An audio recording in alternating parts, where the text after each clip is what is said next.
Hello, my crafty friends. It's Andrea from Prairie Sky Papercraft, your independent Stampin' Up! Demonstrator in Manitoba. Not too long ago on my YouTube channel, I was asked if you could heat emboss on something other than just plain regular cardstock or paper. And the answer is yes, but there are a few tips and tricks for embossing on different surfaces. So today I thought that I would do a bit of a heat embossing primer and how to achieve the best possible results with different materials. So I'm using the To the Man Who Has Everything stamp from the He's All That stamp set. I'm using the same one for all of the heat embossing that I'm doing today, just to keep it easy and also so that you can see exactly how to do it. So after you choose your stamp, your next thing that you need to consider is what ink you're going to be using. So Memento is not something that I ever use when I do heat embossing because I find that it dries too quickly. StazOn is also something that you do not want to use when heat embossing because it dries very quickly and the embossing powder won't stick with it. Now, Stampin' Up! Offers two sets of embossing powders. One is metallic and one is basics, so black, white, and clear. And the metallic is gold, bronze, and silver. I'm using white today, which will mostly work except for on one of the papers that I have chosen because it is also white, but you'll still be able to see it. Not sure why I've got that piece of paper stuck there. Typically, what I like to use when I'm heat embossing is either Versamark, which is clear, and you can, depending on what you're embossing, it can be a little bit challenging to see. The other thing that I like to use is colored ink, especially if you're going to be heat embossing on something that might be a little bit harder to see Versamark on. So white embossing powder, I like to take it out of the containers and put it into another container. It makes it a little bit easier and keeps it a little bit more contained, no pun intended, so that your embossing powder won't go everywhere when you're doing it. And you've also got a space that you can tap it back down into. If you want to, you can also include a spoon, either metal or plastic, doesn't matter, just to sprinkle your embossing powder onto your surface. Now, one thing that I do use, but I didn't grab, is an embossing buddy. It's just a little bag filled with some sort of magical powder that the embossing powder doesn't stick to anything but the ink. You could also use a small sock filled with baby powder or cornstarch. It kind of does the same thing. You could also use a used dryer sheet, not a new one because the new ones have oil and fabric softener, or not oil, fabric softener and stuff that can get onto your paper. But a used dryer sheet I've had success with as well. But today we're going to try our luck without using anything. So I am first going to just grab a piece of cardstock. And I'm going to do Versamark on some and ink on some. So the papers that I've chosen today, other than the cardstock, is vellum, silver foil, gold foil, snowy white velvet paper, and also a window sheet. You do need to be a little bit a little bit more careful with some of these than others. Especially the metallics, because sometimes they have a plastic coating on the back that when it's heated up, it will warp or melt. So I'm going to show you how to best, I've heat embossed on each of these except for the velvet. As I was going through my paper pack today, I stumbled across a sheet of this and I went, I wonder. So if you've been around for a hot second, you know that sometimes that's how my brain works. And if I have a question or I'm wondering about something, I'm going to try it out first so that you don't need to ruin your own supplies. Okay, so I've inked it up with the Versamark. So I am just going to stamp and bring it up. So you can see that it does stamp. You can see it. And then what I like to do is just run and then tap off the excess. Now, the other thing that you can grab is a paintbrush or something similar. You can even just use your finger just to kind of brush off any embossing powder that goes where you don't want it to. I'm just going to use my finger today because it's what I've got close. All right, so grab your heat tool, and if you've never heat embossed before, it's really quite phenomenal. I love watching embossing powder melt, especially the metallics. So what you're going to do is just heat tool, like you don't want to get super, super close, but probably I like to do anywhere between 3 to 6 inches away, depending on the paper. And then you're just going to move your paper until you can see, and you're going to move your heat tool around. You're not going to keep it in one spot for too terribly long. And we're just going to move it around until our embossing powder is completely melted. Now, it is hot when it melts. It's basically the equivalent, I would say, of plastic melting. So embossing powder does cool off fairly quickly, and then when you think you're finished, if you run your finger over it, it should be smooth. If you feel any grit or any powder, you haven't heated it up long enough. And you can also tell because areas that aren't heated up will be matte and it'll still look powdery. When it's completely embossed and it's melted, it'll look shiny. So vellum's on top, so let's do that. I'm going to do our Versamark on this one as well. Now, on the more slick surfaces, you want to make sure that you're not wiggling your stamp at all. You want to go straight down, straight up, just to make sure that it's not going to slip or slide. So, and again, you can, I hope you can see the stamp on there. Versamark is perfect for this because, as I said, it does take a while for it to go ahead and melt, or to dry, sorry. All right, I'm just going to grab this pink so you can see it a little bit better than on the white background. Another tip, if you are heat embossing a large area or an intricate pattern, and it might take a little while for your embossing powder to melt, if you're doing a small piece, don't hold it in your hands. You will burn yourself. Trust me. I've done it more than once. You'd think I'd learn, but apparently not. So you can use pliers or tweezers, or even your take your pick tool. I love this thing. Bone folder would work as well. Anything that's not going to get hot or melt can hold your piece down while you're working on it. So vellum can curl when it gets heated up. So we're going to work quickly, and we're also going to do a couple of rounds and then take our paper away, or take the heat tool away. I'm also going to show you what happens when you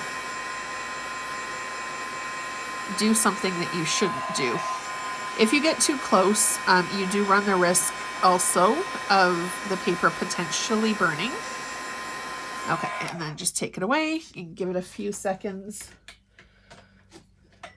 I actually didn't realize that some of the metallic paper had plastic on the back, or the foil paper, until once upon a time I heated that up for just a little bit too long and I ended up curling it. So there is a little bit of a waffle to our paper now, but it's not that big of a deal. You can put a frame around it. I like to do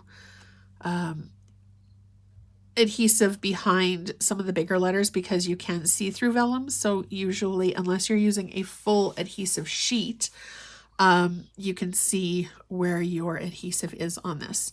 So I'm going to stick this off to the side as well, and then I'll bring it all back together so you can see the differences. Just going to grab, so metallic paper. I haven't done it with this particular set, so we're just going to heat up the back and see. Okay, this one.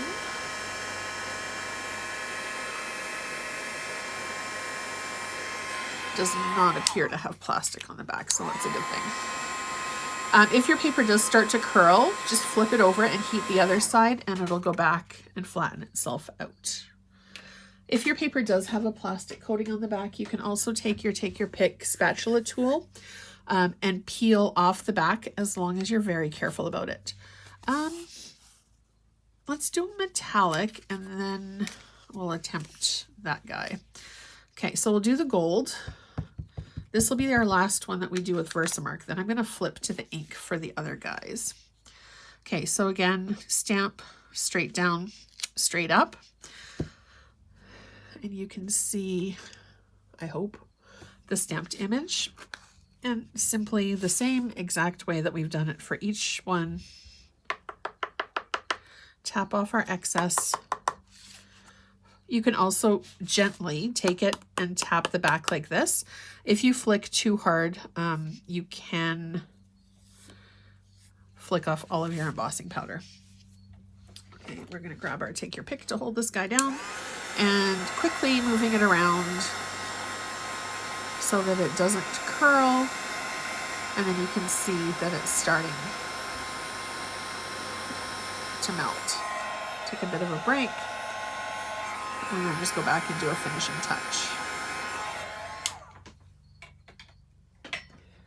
Now, one of my favorite things with clear embossing powder is you can actually take it and stamp in color, and then whatever color you've stamped, you'll be able to see through.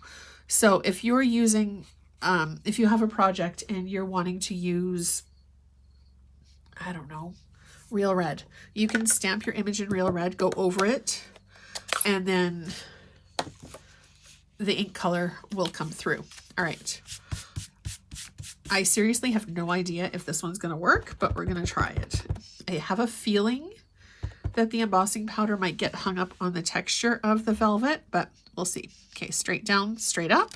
I don't know. Here we go. I'm totally that kid in school who said that if, whoops, I flicked it too hard.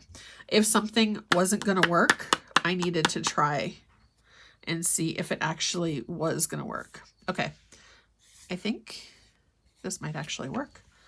Call me shocked. All right, let's heat her up and see what's going to happen.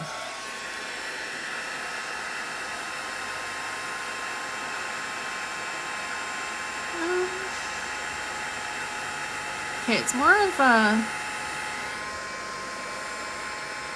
well, it's giving the embossing a texture, but it's not really pure white. You know what, let's try, if we did that in Versamark, if it would do anything different. I'm going to try a different stamp because I've inked that one up in Mossy Meadow. Do Versamark. Just a little high from me. And see if that does anything different. The Versamark is harder to see than the green on the velvet paper.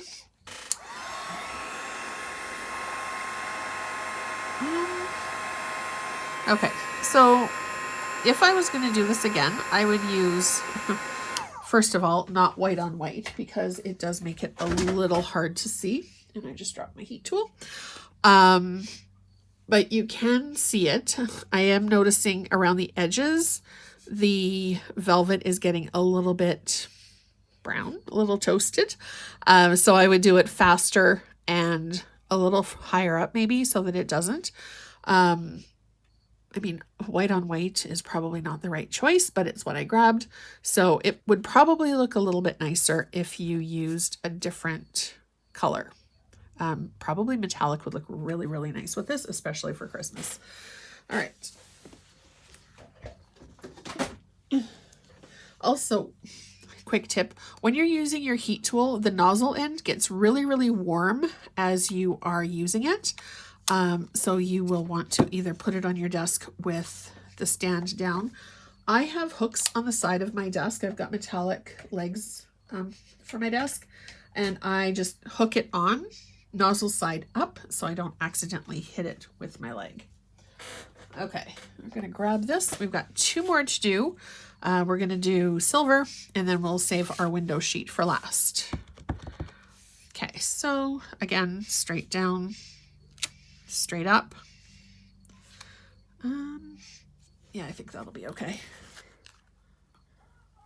Stamparatus would make this super, super easy. I was a little concerned because the G didn't stamp perfectly, but it looks fine with just the embossing powder on it. Also, usually I cover my embossing powder each time I finish with it.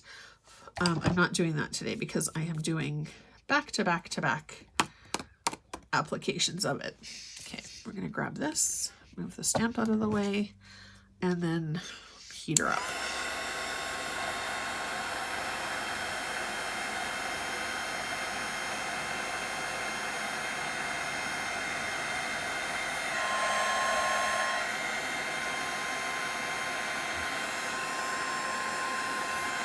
I love the look of heat embossing on the metallic paper. It just gives it such a nice focal point. All right, so this one, it melted. It doesn't, oh, little worm. The metallic paper does take just a few seconds longer to cool, so flap it, blow on it. If you want to make sure that it's completely cool, I would tap from the back side. But you know what? It's a handmade project. If you get a fingerprint on it, it's fine. As long as you don't burn yourself. Because sometimes, yeah, it's not great.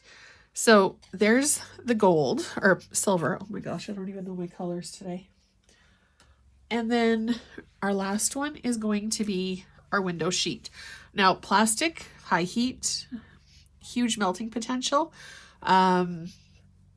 I've done it before, but you need to be really quick, really careful, and keep your heat tool moving. And then maybe let it cool off every couple of seconds between applications. So I'm going to stamp again, or I'm going to use the pink as the background because it's a little easier to see. And the window sheet is super, super slippery, so you want to be really careful. Again, Stamparatus would probably make this a little bit easier. So we're going to mush straight down, straight up. And then we're going to take it and run through the embossing powder. You can see static, a very real thing with the window sheets. So this is going to require, actually, that's really cool. Sorry. Squirrel. Okay, and then we're going to flick it.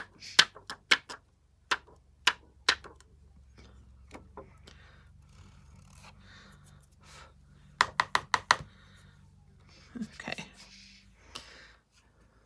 The static pattern on that was really neat. Okay, so this one absolutely should be dryer sheet or embossing buddy or something to kind of calm down the static before you do it. I don't use dryer sheets in my house. We have wool balls for our dryer, because otherwise I would have grabbed one. But it's a really cool technique and a lot of fun. So actually, I'm just going to grab a sponge and we're going to do a bit of a cleanup here. Now some is going to be stuck to the back because it's clear. Shoot. And you're going to be able to see both sides. So you want to make sure that both sides are not covered in embossing powder. I just lost track of what I was going to do. When you're embossing as well, you want to make sure that you're not manhandling the top of your paper because fingerprints, the oil in your fingers will attract the embossing powder as well. So once you do rub it with your embossing buddy dryer sheet or whatever you're using to stop the static and stop that clinging from where you don't want it, you want to be sure to handle it either with tweezers, pliers, if you're using your fingers, the very edge. Now, once you have your embossing powder on here, you do have time. It's not going to flake off. It's not going, I actually have left it probably half an hour. I was heat embossing something one day and our power went out, so I couldn't use my heat tool. So I hemmed and hawed and then decided to grab a barbecue lighter, and I used that as well. I wouldn't recommend heat embossing with a barbecue lighter, but I wanted to get the project finished. One of my friends reminded me that way back when Stampin' Up! First came to Canada, they used to use the stove element to melt the embossing powder. It's so much easier now with heat tools. So we're going to move quick. And then as soon as you see any little bit of melt, I'm going to take a break. And then we're going to go back.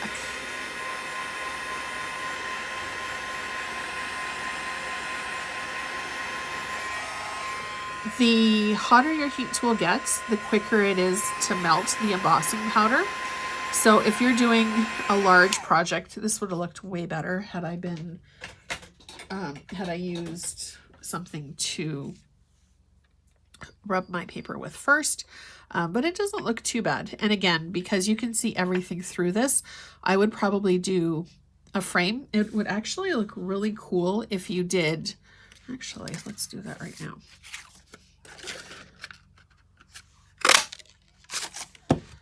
Probably, this might be a little bit small.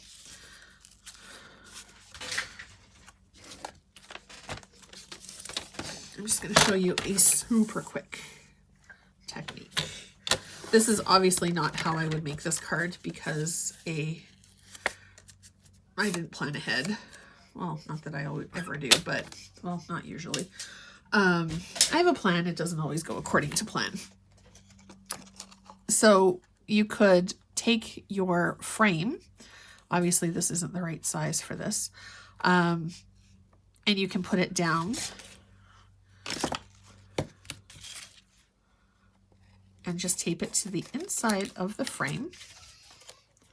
So like this, and then when you close your card, you'll still be able to see your message, or you can do a floating frame. So cut, and it's easier if you do this with a die machine versus a punch because you can do both layers at the same time in the same place. So cut out your shape front and back. When you're running a double thing through your die cut machine, what I would do is put the full size card base first and then put the second card base on top, and then line it up exactly as you would when you are going to be putting it together. And then it'll get a perfect impression each time and a perfect cut, and it'll be a perfect match. You could also, if you're worried about your piece of paper shifting at all, you could put some washi tape on the back or somewhere where it's not going to show, because the front of this card and the back of this card won't be seen. And then you can use whatever shape you cut out for another project. So there are, how many have we done? We've done 1, 2, silver, gold, vellum, and regular cardstock. So a few different ways that you can use embossing powder. Something that I like to keep handy as well to clean up, because inevitably, no matter how careful you are going to get bits and pieces of embossing powder on your tabletop. A Swiffer cloth or even a wet microfiber cloth just to give it a quick wash. I'm just going to pick this up and get rid of the embossing powder in the garbage can because I always have a protective layer on my table. So yeah, if you have any questions while you're watching this, I'm also going to do a blog post with some additional tips and tricks, which I will have linked down below. So I invite you to check that out as well. As always, thank you so much for watching. I appreciate your time. Have a fantastic rest of your day. And if you give any of this a try and create cards with heat embossing on any of the papers, pop over to my VIP group, which is also linked down below, Prairie Sky Paper Crafters, and show me what you've created. I always love sharing in the creativity of others. Thank you so much for watching. I hope you have a great rest of your day, and I'll see you again really soon.